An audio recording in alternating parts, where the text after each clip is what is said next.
Hey everybody, Sapience again with the latest from the Lord of the Rings online. This week we've got some great new information for you coming out about Warsteeds. You're going to learn all about light, medium, heavy Warsteeds. You're going to learn about the cosmetic system for Warsteeds. You're going to get all the info that you've been asking for. I think you're going to be really excited as we show you more and more about this new system and this new kind of steed.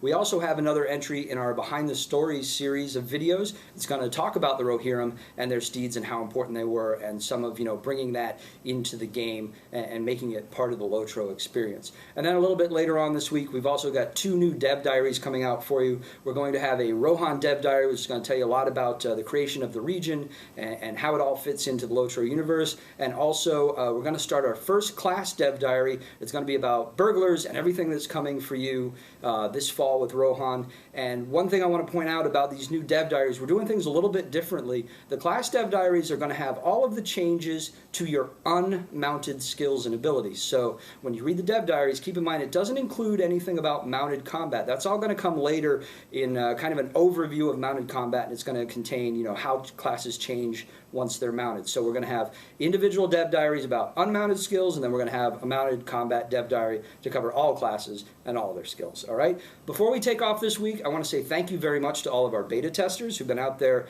digging away at Rohan, filing some great bug reports, giving us great feedback. I can't begin to express how happy we are with the comments you guys are leaving for us in the beta forums. And speaking of the beta forums, I know a lot of you have been saying, hey, I can see the beta forums. Am I in the beta? I didn't get an invitation.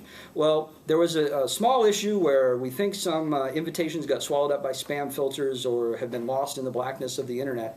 So yes, if you can see the beta forums when you log in to forums.lotro.com, you're part of the beta. So go ahead and download the client, log in, and start filing those bug reports. We can't wait to hear your feedback. If you don't see the forums, let me give you a piece of information here. If you follow us on twitter.com/LOTRO, we're going to be giving away beta keys all week, next week, all summer long. Literally, we have thousands of beta keys to give away through the Twitter channel, so make sure you're following us for your chance to win there. If you haven't pre-purchased the Riders of Rohan expansion yet, please do so. That gets you right to the head of the list when we send out our next round of beta invitations, and they're going to be coming up pretty soon, so go ahead and get that pre-purchase in. We're going to do it all summer long, so if you have pre-purchased and you haven't been invited yet, don't worry. The invites are going out all summer long, right up through launch. All right, so there's everything you need to know about LOTRO this week, about beta, and we'll see you next week with another update.